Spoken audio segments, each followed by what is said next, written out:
Video ഇട്ട് കഴിഞ്ഞിട്ട് ഒരുപാട് ആൾക്കാർ ഒരുപാട് സംശയങ്ങൾ ചോദിച്ചൊരു വീഡിയോ ആണ് വീണ്ടും ഇടുന്നത് കേട്ടോ. അപ്പോൾ ഇത് വേറെ ഒന്നുമല്ല, നമ്മുടെ അലോവേര ഫ്രഷായിട്ട് ഞാനിവിടെ ഉണ്ടാക്കുന്നത് കാണിച്ചിട്ടുണ്ടായിരുന്നു ഒരു 2-4 മാസം മുന്നേ. അതിൻ്റെ വീഡിയോ ആണ് കേട്ടോ. അതിൽ ഞാൻ കുറച്ചുകൂടെ ആഡ് ചെയ്തിട്ടുണ്ട്. അപ്പോൾ ഒരുപാട് സംശയങ്ങൾ പലരും ചോദിച്ചിട്ടുണ്ടായിരുന്നു. ഇതെന്താ ഇത്ര വെള്ളം ചേർക്കുന്നത്, ഇതെന്താണ് എങ്ങനെയാണ് ഏതാണെന്നുള്ളതൊക്കെ. അപ്പോൾ ഇത് നമ്മൾക്ക് ഷെൽഫ് ലൈഫ് കിട്ടാൻ വേണ്ടിയിട്ട് അലോവേര ജ്യൂസ് മാത്രം ഒരിക്കലും നമ്മൾക്ക് ജെല്ലാക്കാൻ പറ്റില്ല കേട്ടോ. അപ്പോൾ അതിൻ്റെ കൂടെ ഇത് കാർവപ്പോൾ എന്ന് പറയുന്ന ഒരു പൗഡറാണ്. ഇത് ഒരു തിക്കനിങ് ഏജൻറ്റാണ്. ഇത് തലേ ദിവസം ഇതുപോലെ നന്നായി മെൽറ്റ് ചെയ്ത് വെക്കണം. പിന്നെ ഞാനിവിടെ വളർത്തുന്ന അലോവേര ജെല്ല് തന്നെയാണ് കേട്ടോ ഉപയോഗിക്കുന്നത്. അതുകൊണ്ട് തന്നെ നമ്മുടെ വീട്ടിൽ ഇഷ്ടം പോലെ അലോവേര വളർത്തുന്നുണ്ട്. അത് നമുക്ക് ഫ്രിഡ്ജിൽ വെച്ച് സൂക്ഷിക്കുന്നതിനെക്കാട്ടിലും എല്ലാവർക്കും ഇഷ്ടം എന്താണെന്ന് വെച്ച് കഴിഞ്ഞാൽ പുറമേ വെക്കാനാണ്. കാരണം അത് ഈ ഫ്രിഡ്ജിൽ വെച്ച് തണുത്തത് ഉപയോഗിക്കാൻ പറ്റാത്തവരൊക്കെ ഉള്ളതുകൊണ്ട് തന്നെ കേട്ടോ. അപ്പോൾ ഇത് കിട്ടാത്ത സമയങ്ങൾ വരുമ്പോൾ എൻ്റെ ഫ്രണ്ട്സിൻ്റെ അടുത്തു നിന്നൊക്കെ ഞാനിതുപോലെ പറിച്ചു കൊണ്ടുവരും. അല്ലെങ്കിൽ മാർക്കറ്റിൽ പോയിട്ട് കുറച്ചധികം വാങ്ങിക്കൊണ്ടുവരികയൊക്കെയാണ് ചെയ്യാറ് കേട്ടോ. അപ്പോൾ ആ ഒരു സംശയം മാറിയല്ലോ. അലോവേര ജെല്ല് ഒരിക്കലും നമ്മൾക്ക് ഫ്രഷായിട്ട് പുറത്ത് വെച്ച് സൂക്ഷിക്കാൻ പറ്റില്ല. ഒരുപാട് പ്രിസർവേറ്റീവ് ഒന്നും ചേർക്കാതെ നമ്മൾക്ക് ഈ ഒരു രീതിയിലാണ് സൂക്ഷിക്കാൻ പറ്റുള്ളൂ. ഞാൻ ഉണ്ടാക്കുന്നത് ഇങ്ങനെയാണ് കേട്ടോ. അപ്പോൾ ഇത് ഒരു രാത്രി കഴിഞ്ഞതിന് ശേഷമാണ്, ഒരു 10 മണിക്കൂറെങ്കിലും കറുവപ്പോൾ ഇതുപോലെ വെള്ളത്തിൽ മുക്കി വെച്ചതിന് ശേഷം മാത്രമാണ് നമുക്കത് ഉപയോഗിക്കാൻ പറ്റുള്ളൂ. ഇതാണ് അലോവേര ആ ഒരു തിക്കായിട്ടിരിക്കുന്നതിൻ്റെ ഒരു പ്രധാന കാരണം കേട്ടോ. പിന്നെ ഞാൻ എത്ര ചേർക്കുന്നതെന്നുള്ളത് ഞാൻ കാണിച്ചു തരാം. അതായത് ഇത് നമ്മൾ തലേ ദിവസം തന്നെ പറിച്ചിട്ട് വെക്കണം. ഇല്ലെങ്കിൽ ഒരു 2 മണിക്കൂർ മുന്നെങ്കിലും പറിച്ചിട്ട് ഇതിൻ്റെ ആ ഒരു കറയൊക്കെ കളയാൻ വേണ്ടി വെക്കണം കേട്ടോ. എന്നിട്ട് ഒരുപാട് പ്രോസസ്സിങ്ങിലൂടെയാണ് ഇത് നമ്മൾ ഉണ്ടാക്കിയെടുക്കുന്നത്. ഇതിൽ ചെറിയൊരു കരടോ അല്ലെങ്കിൽ എന്തെങ്കിലും പതയോ ഒന്നും ഇല്ലാത്ത രീതിയിൽ നമുക്ക് ഒരു ദിവസത്തെ പണിയാണ് കേട്ടോ. തലേ ദിവസം നമ്മൾ കറുപ്പപ്പോൾ ഇതുപോലെ മിക്സ് ചെയ്ത് വെച്ച് കഴിഞ്ഞാൽ പിറ്റേ ദിവസം ഒരു ദിവസത്തെ പണിയാണ്. അത്രയും ബുദ്ധിമുട്ടുള്ളൊരു പണിയാണ് ഈ ജെല്ലുണ്ടാക്കുന്നത്. നമ്മളെപ്പോഴും അലോവേര ജെല്ലിൽ മറ്റ് പലതും മിക്സ് ചെയ്തിട്ട് ഉണ്ടാക്കുന്നതല്ലാതെ അലോവേര ജെല്ല് ഇതുപോലെ സൂക്ഷിക്കുന്നത് അങ്ങനെ അങ്ങ് കാണാറില്ല എന്നാണ് ഞാൻ വിചാരിക്കുന്നത്. അത് വേറെ ഒന്നും കൊണ്ടല്ല, ഒരുപാട് അലോവേര വളർത്താനൊക്കെ എല്ലാവർക്കും ഒരുപാട് പരിമിതികൾ ഉണ്ടാവും കേട്ടോ. ഒരു പക്ഷേ അല്ലെങ്കിൽ ചിലപ്പോൾ കാണിക്കാത്തതായിരിക്കാം. ഇതൊക്കെ കുറേ സീക്രട്ട് ആയിട്ടുള്ള കാര്യങ്ങളാണ്, അതുകൊണ്ടായിരിക്കാം എന്ന് ഞാൻ വിചാരിക്കുന്നു. പക്ഷെ ഞാൻ ഉണ്ടാക്കുന്ന ഒരു റെസിപ്പി ഈ ഒരു രീതിയിലാണ്. അലോവേരയുടെ കറയും അതുപോലെ രണ്ട് ഭാഗത്തെ മുള്ളൊക്കെ കളഞ്ഞതിന് ശേഷം നമ്മളിതുപോലെ സ്പൂൺ കൊണ്ട് ഇതിൻ്റെ ജെല്ലൊക്കെ എടുക്കുകയാണ് ചെയ്യുന്നത്. ഈ അലോവേരയ്ക്ക് വേറൊരു കാര്യം കൂടെ ഉണ്ട്. ഇതിന് ഒരുപാട് നെഗറ്റീവ് കാര്യങ്ങളുണ്ട്. ഇതിൻ്റെ ആ കറ ഉണ്ടായി കഴിഞ്ഞിട്ടുണ്ടെങ്കിൽ നമ്മൾക്ക് പോയ്സനാണെന്നും പറയുന്നുണ്ട്. പിന്നെ അലർജി ഒക്കെ ഉള്ള ചിലർക്ക് ഒരു 80% ആൾക്കാർക്കും ഈ ഫ്രഷ് അലോവേരയുടെ ജെല്ല് തട്ടുമ്പോൾ ഭയങ്കര ചൊറിച്ചിലുണ്ടാവാറുണ്ടെന്ന് പറയാറുണ്ട്. അതുകൊണ്ട് ഇതൊക്കെ നമ്മൾ സ്വന്തമായിട്ട് മേക്ക് ചെയ്യുമ്പോൾ വളരെ സൂക്ഷിച്ച് വേണം കേട്ടോ. ഇത് ഞാൻ പഠിച്ചെടുത്ത ഒരു എക്സ്പീരിയൻസിലാണ് നിങ്ങളുടെ അടുത്ത് അന്ന് ആ വീഡിയോ ഇട്ടിരുന്നത്. അപ്പോൾ പലരും ഉണ്ടാക്കാനൊക്കെ ശ്രമിച്ചിട്ട് എന്നോട് പറഞ്ഞിട്ടുണ്ടായിരുന്നു. ഞാനിത് വീട്ടിലുണ്ടാക്കാൻ ഞാൻ ഒരിക്കലും പ്രോത്സാഹിപ്പിക്കില്ല. അതിൻ്റേതായ ഒരുപാട് പരിമിതികളുണ്ട് കേട്ടോ, ബുദ്ധിമുട്ടുകളും. അതുകൊണ്ടാണ് ഇഷ്ടമുള്ളവർക്ക് ചെയ്യാം, അത്രയേ ഉള്ളൂ. അപ്പോൾ അലോവേര ഇത്രയും കിട്ടിയിട്ടുണ്ട് കേട്ടോ.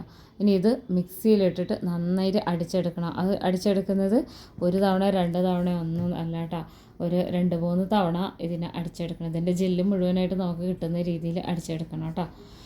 അടിച്ചെടുത്തിട്ടുണ്ട്. ഇനി ഇതിനെ അരിച്ചെടുക്കുകയാണ് ചെയ്യുന്നത്.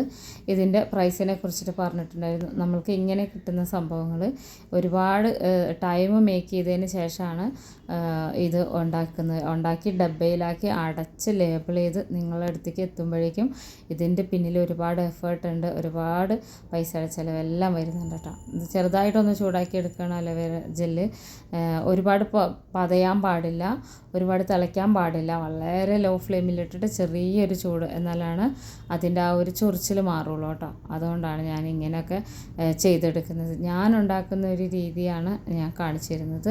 അപ്പോൾ മറ്റു പലർക്കും പല രീതികളുണ്ടായിരിക്കാം. അപ്പോൾ ഇനി ഇത് നന്നായിട്ടൊന്ന് ചൂടാറട്ടെ കേട്ടോ. ചൂടാറിയതിന് ശേഷം നമുക്ക് വീണ്ടും ഈ സാധനം അരിച്ചെടുക്കണം. ചെറിയ അരിപ്പയിലിട്ടിട്ട് അരിച്ചെടുക്കണം. കാരണം അലോവേരയ്ക്ക് ചെറിയൊരു വേര് പോലെയൊക്കെ ഉണ്ടാവും ഇതിൻ്റെ ആ പൾപ്പിൻ്റെ ഉള്ളിലൊക്കെ. അതൊക്കെ എടുത്ത് കളയാൻ വേണ്ടിയിട്ടാണ് കേട്ടോ.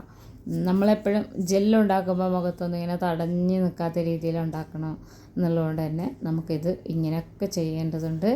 അപ്പോൾ മറ്റ് പല ജോലികളും ചെയ്തെടുക്കുമ്പോൾ അതിനോടൊപ്പം ചെയ്യാൻ പറ്റിയൊരു ജോലിയല്ല, ഒരു ദിവസം തന്നെ ഇരുന്ന് ചെയ്യാൻ പറ്റിയ ജോലിയാണ്. പക്ഷെ ഒത്തിരി ആൾക്കാർ നമ്മളിത് വാങ്ങിച്ചവർ തന്നെ വാങ്ങിക്കുന്നുണ്ട്, പിന്നെ പുതിയതായിട്ട് വീഡിയോ കണ്ടുകൊണ്ട് വാങ്ങിക്കുന്നവരുണ്ട്. അപ്പോൾ ആ ഒരു രീതിയിൽ എല്ലാ സാധനങ്ങളും പോലെ തന്നെ നമുക്ക് ഉണ്ടാക്കിയൊരു സാധനം അങ്ങനെ വലിയ രീതിയിൽ ഇത് വെക്കേണ്ടി വന്നിട്ടില്ല കേട്ടോ. വീട്ടിൽ നമ്മൾ ഉണ്ടാക്കി ഒരാഴ്ച 2 ആഴ്ച മാക്സിമം, അതിനപ്പുറത്തേക്ക് സ്റ്റോക്ക് ഔട്ടായി പോയിട്ടുണ്ട്. അപ്പോൾ വീണ്ടും അടുത്ത ഒരേ റെസിപ്പി തന്നെ ഉണ്ടാക്കുന്നതുകൊണ്ടാണ് ഞാനിത് വീണ്ടും വീണ്ടും റിപ്പീറ്റായിട്ട് ഇടാത്തത് കേട്ടോ. പക്ഷെ അലവരയ്ക്ക് കുറച്ചധികം കമൻറ്റൊക്കെ വന്നിട്ടുണ്ടായിരുന്നു. പിന്നെ നമ്മളെ വെബ്സൈറ്റിൽ കണ്ടിട്ട് അതുപോലെ തന്നെ വാട്സപ്പ് നമ്പറിലൊക്കെ വാട്സപ്പ് ചെയ്തവരുണ്ടായിരുന്നു. അപ്പോൾ അവരുടെ ഒക്കെ സംശയങ്ങൾക്ക് വേണ്ടിയിട്ടാണ് ഞാൻ വീഡിയോ ഇടാമെന്ന് പറഞ്ഞിട്ടുണ്ടായിരുന്നു കേട്ടോ.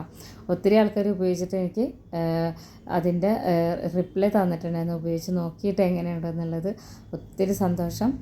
പിന്നെ ഇങ്ങനെ ഒത്തിരി നല്ല കമൻറ്റ് വന്നിട്ടുണ്ടായിരുന്നു, ചേച്ചി ഉണ്ടാക്കുന്നത് നമ്മളൊരിക്കലും കണ്ടിട്ടില്ല ഇങ്ങനെ ഉണ്ടാക്കുന്നത്, അത് ഇങ്ങനെ ഉണ്ടാക്കിയിട്ട് അത്രയും ഗ്യാരൻറ്റിയോട് കൂടി തരുമ്പോൾ ഞങ്ങൾക്ക് ഭയങ്കര സന്തോഷമാണ്. അവിടെ ഞങ്ങൾക്ക് വില ഒരു പ്രശ്നമല്ല, ഫ്രഷ് സാധനം നന്നായിട്ട് കിട്ടുമ്പോൾ നമ്മളത് വില കൊടുത്ത് വാങ്ങുമെന്ന് പറഞ്ഞിട്ടും ഒത്തിരി ആൾക്കാർ കമൻറ്റ് ചെയ്തിട്ടുണ്ട് കേട്ടോ. അതിലൊക്കെ ഒരുപാട് എന്നെ സപ്പോർട്ട് ചെയ്യുന്നതിൽ ഒരുപാട് നന്ദിയുണ്ട്. ഇതുപോലെ തന്നെയാണ് നമ്മുടെ മറ്റുള്ള കാര്യങ്ങളും ഇരിക്കുന്നത് കേട്ടോ. അപ്പം അലോവേര മിക്സ് ചെയ്യുമ്പോൾ നമ്മുടെ കയ്യിലൊന്നും അത്ര ഈ വെള്ളത്തിൻ്റെ ഇതൊന്നും പാടില്ല. നമ്മൾ ഇതിന് മാത്രമായിട്ട് സ്പേസ് കണ്ടിട്ട് നല്ല ഡ്രൈ ആയിട്ടിരിക്കുന്ന സ്ഥലത്ത് വെച്ചാണ് ഇതെല്ലാം ഉണ്ടാക്കുന്നത്. നമ്മൾ ഉപയോഗിക്കുന്ന ബോട്ടിലും അങ്ങനെ തന്നെ ആയിരിക്കണം കേട്ടോ. നമ്മുടെ റോസ് പെറ്റൽസൊക്കെ കാണിച്ച് ഉണ്ടാക്കിയെടുത്ത അത്രയും നമുക്ക് സ്റ്റോക്ക് ഔട്ട് ആയിട്ടുണ്ട്. നമ്മളിപ്പോൾ അത് മേക്ക് ചെയ്തുകൊണ്ടിരിക്കുകയാണ്. ക്രീം ഒത്തിരി ആൾക്കാർ വെയിറ്റ് ചെയ്യുന്നുണ്ട്. ഞാനിപ്പോൾ അടുത്ത് തന്നെ ഇടാം കേട്ടോ. അതിൻ്റെ വീഡിയോ ഞാനിടാം, മേക്ക് ചെയ്യുന്നതും പിന്നെ അത് റെഡി ആയിട്ടുള്ളതൊക്കെ ഞാനിടാവേ. നമുക്കിപ്പോൾ ഏതാണ്ട് 10, 2000, 3000 കസ്റ്റമേഴ്സ് ആയിട്ടുണ്ട്. ഒരുപാട് സന്തോഷമുണ്ട്. എല്ലാവരും വാങ്ങിയവർ വീണ്ടും വാങ്ങിക്കുമ്പോൾ ഒത്തിരി സന്തോഷമാണ് കേട്ടോ. ഒരാളാണെങ്കിൽ പോലും വാങ്ങിയിട്ട് വീണ്ടും ഉപയോഗിച്ച് നോക്കിയിട്ട് നല്ല റിസൾട്ടോട് കൂടി അവർ അത് വിശ്വാസത്തോട് കൂടിയിട്ട് വീണ്ടും വീണ്ടും വാങ്ങുമ്പോൾ ഒരുപാട് സന്തോഷമുണ്ട്. എന്തൊക്കെ ചെയ്യുന്നുണ്ടെങ്കിലും അതിനൊരു 100% നമ്മൾ സത്യസന്ധമായി ചെയ്തു കഴിഞ്ഞാൽ നമ്മൾക്ക് ഒരുപാട് മോഡിഫിക്കേഷനൊന്നും ഇല്ലാതെ തന്നെ എല്ലാവരും വാങ്ങിക്കോട്ടോ. സോപ്പിൻ്റെ ഒക്കെ ഒത്തിരി ഓർഡർ വന്ന് എടുക്കുന്നുണ്ട്. കഴിഞ്ഞ വീഡിയോയിലിട്ട സോപ്പിൻ്റെ കുറേ ആൾക്കാർ വില ചോദിച്ചു പോയിട്ടുണ്ട്. നല്ല സാധനങ്ങൾ കിട്ടാൻ എന്താണെങ്കിലും നല്ല വില തന്നെ കൊടുക്കേണ്ടി വരും. കാരണം അതിൽ ഉപയോഗിക്കുന്ന സാധനങ്ങളുടെ അതിന് ചെയ്യുന്ന എഫേർട്ടിൻ്റെ മാത്രം വിലയാണ് എടുക്കുന്നുള്ളൂ കേട്ടോ. അല്ലാത്തവർക്ക് നിങ്ങൾക്ക് വീട്ടിലുണ്ടാക്കാം, എന്ത് സാധനമാണെങ്കിലും ഞാനത് നിങ്ങൾക്ക് ഉണ്ടാക്കി കാണിച്ചു തന്നിട്ടാണ് എപ്പോഴും ഞാൻ ഏത് വേണമെന്നുണ്ടെങ്കിൽ വാട്സപ്പ് ചെയ്യാൻ പറയുന്നത്. അപ്പോൾ റോസ് പെറ്റൽസിൻ്റെ ഇത് ഒത്തിരി വന്ന് കിടക്കുന്നുണ്ട്. ഞാനിത് പെട്ടെന്ന് തന്നെ മേക്ക് ചെയ്തിട്ട് ഇടുന്നത്. എല്ലാവർക്കും ആ സമയത്തിന് തന്നെ എത്തുന്നതായിരിക്കും, സമയത്തിനൊന്നും ഡിലേ വരില്ല കേട്ടോ. ക്രീമിന് മാത്രമാണ് ഡിലേ വരുന്നത്. അത് നമ്മൾ ബോട്ടിലുകൾ ഓർഡർ ചെയ്തത് എല്ലാം കഴിഞ്ഞു പോയിരുന്നു, അതിന് വേണ്ടി വെയിറ്റ് ചെയ്യാണ്. ബാക്കിയെല്ലാം റെഡി ആയിട്ടുണ്ട്. അപ്പോൾ നമ്മുടെ ജെല്ല് ഇതാ TEA എന്നുള്ള ആ ഒരു ഇത് പ്രിസർവേറ്റീവ് ചേർത്തിട്ട് നന്നായിട്ട് 3-4 മണിക്കൂറോ ഇളക്കിക്കൊണ്ടിരുന്ന ഇതുപോലുള്ള ജെല്ല് റെഡി ആയിട്ടുണ്ട്. നല്ല ഫ്രഷ് അലോവേര ജെല്ല്. ഇത് അസാധ്യ പണിയാണ്. ഇത് ഞാൻ മുന്നേ കാണിച്ചപ്പോൾ ചോദിച്ചതാണ് കേട്ടോ, ഇതെങ്ങനെയാണ് ഞങ്ങൾക്ക് തരാമോ, അത് വിൽക്കുന്നുണ്ടോ എന്നൊക്കെ ചോദിച്ചിട്ട്. അവിടുന്ന് മുതൽ ഇതാ ഈ വീഡിയോ ഇടുന്നത് വരെ നന്നായിട്ട് പോകുന്ന ഒരു സംഭവമാണ് അലോവേര ജെല്ല്. അപ്പോൾ ഞാനിത് പാക്ക് ചെയ്യുന്നത് ഘട്ടങ്ങളായിട്ടാണ്, ഓരോ ബാച്ചായിട്ടാണ് കേട്ടോ. അപ്പോൾ ആവശ്യമുള്ളവരൊക്കെ ഈ മേലത്തെ നമ്പറിൽ ഓർഡർ ചെയ്യുക. ഇത് ഞാൻ ഒരിക്കലും 1 വർഷത്തേക്കൊന്നും ഗ്യാരണ്ടി തരില്ല, ഏറ്റവും കുറഞ്ഞത് 6 മാസം. കാരണം ഇതിൽ കൂടുതൽ നമ്മളുടെ ശരീരത്തിന് ഹാനികരമായിട്ടുള്ള ഒരു പ്രിസർവേറ്റീവും ഇതിൽ ചേർക്കാൻ ഞാൻ ഉദ്ദേശിച്ചിട്ടില്ല. അതുകൊണ്ട് 6 മാസം ആകുമ്പോഴത്തേനും തീരാവുന്ന അത്രേ ക്വാണ്ടിറ്റിയെ നമ്മൾ കൊടുക്കുന്നുള്ളൂ ഒരു ഡബ്ബയിൽ കേട്ടോ. അപ്പോൾ ആവശ്യമുള്ളവരൊക്കെ ഇപ്പം തന്നെ ഓർഡർ ചെയ്തോളൂ. ഇത് നമുക്ക് മുടിയിൽ തേക്കാനാണെങ്കിലും മുഖത്ത് തേക്കാനാണെങ്കിലും ഒക്കെ വളരെ നല്ലതാണ്. വീഡിയോ ഇഷ്ടപ്പെട്ട ചാനലൊന്ന് സപ്പോർട്ട് ചെയ്യണേ. ഒരുപാട് മോഡിഫിക്കേഷനും വലിയ ബ്രാൻഡൊന്നും അല്ലാതെ തന്നെ നമ്മുടെ ഈ ചെറിയ സാധനങ്ങൾ വാങ്ങി ഉപയോഗിക്കുന്നത് എന്നുള്ളത് അതൊരു വലിയ ഒരു കാര്യമാണ് കേട്ടോ. അപ്പോൾ ആവശ്യമുള്ളവരൊക്കെ ഓർഡർ ചെയ്യുക. ഇതാണ് ലാസ്റ്റ് ഈ നമ്മുടെ അലോവേര ജെല്ലിൻ്റെ പാക്കിങ്ങിൻ്റെ ആ ഒരു ഷേപ്പ്. എന്തൊക്കെ ആവശ്യമുണ്ടെങ്കിലും നമ്മൾക്ക് വാട്സപ്പ് ചെയ്താൽ മതി കേട്ടോ.